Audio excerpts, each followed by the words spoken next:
Hey, thanks for checking out the video. If you all like it, please like and subscribe, and hope you all enjoy it. Have a great rest of the day. Hey y'all, hope you all are doing well today. Anyways, we're actually checking in here at Bost Grist Mill, and today we're gonna talk a little bit about the mill itself and some of the history and stuff, and see what there is to offer and what they some of the basic history of the site, and go from there. So for those that don't know, Bost Grist Mill has actually been in Caribous County since 1810 and has actually been operating ever since to some capacity. Now the mill that you see here today actually is not what you would have seen in 1810. You know, obviously it's kind of been changed around a little bit, and you know, since then the location of the mill was actually down by the river down there, actually a few paces down yonder, about 200 yards I'd like to say.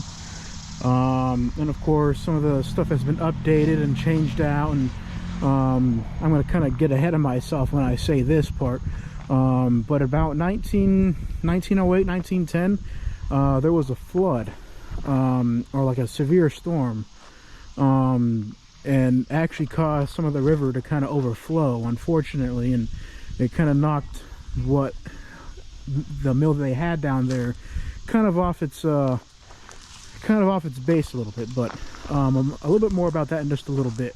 But anyways, but since then the location of the mill has actually changed, and now they moved it up here to where you see it where it is today. So anyways, what makes this place so cool, even to today's standards, is that this mill actually grinds the corn into meal and grits with the same stones and techniques that they actually used during the 1800s. And I actually found that pretty interesting, because, you know, from what I've seen, I mean, obviously they make grits a little bit differently today than they used to, obviously, for obvious reasons. So I just, you know, found that pretty cool. You know, so if you're interested, actually, you can just come on by Bost Grist Mill.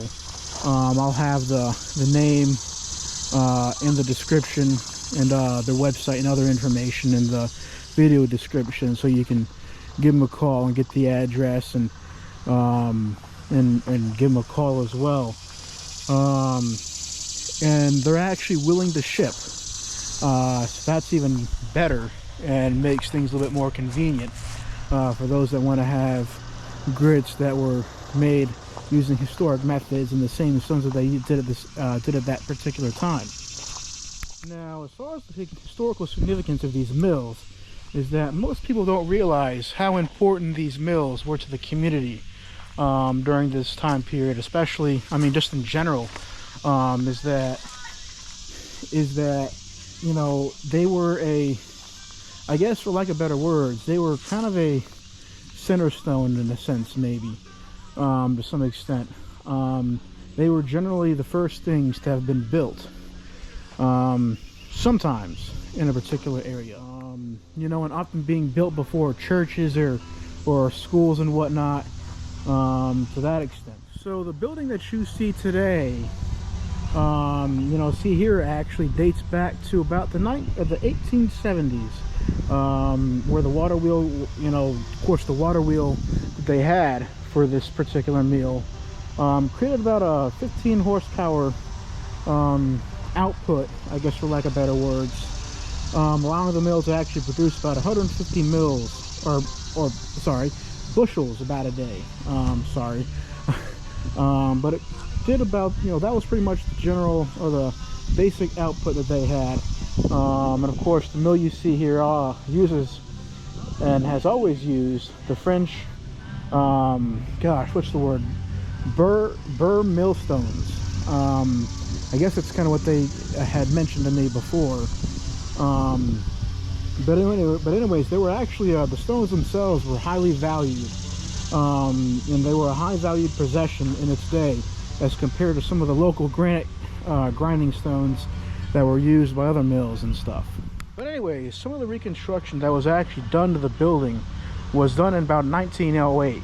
after a pretty bad storm, the one that I had mentioned earlier. You know, and it caused some pretty significant damage.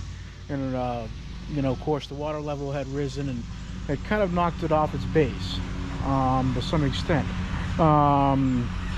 Obviously, of course, since then, they had actually, you know, decided to move the mill from where it was down there, down by the Rocky River, up to its current location where it is now. And the reason for that was because in 1908, they had valued this mill so much that, you know, it was such a significant piece to the community that they felt that it was, you know, the Bost family had decided that it was, you know, important enough to keep it in the area and to keep it running, hence why it's still operating.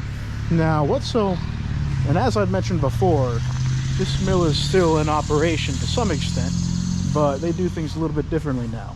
Now, normally I would have no problem whatsoever going across this road right here and going over to where the mill would have been, but unfortunately I think that might be private land, and I'm not about to walk over there and find out how private that land is.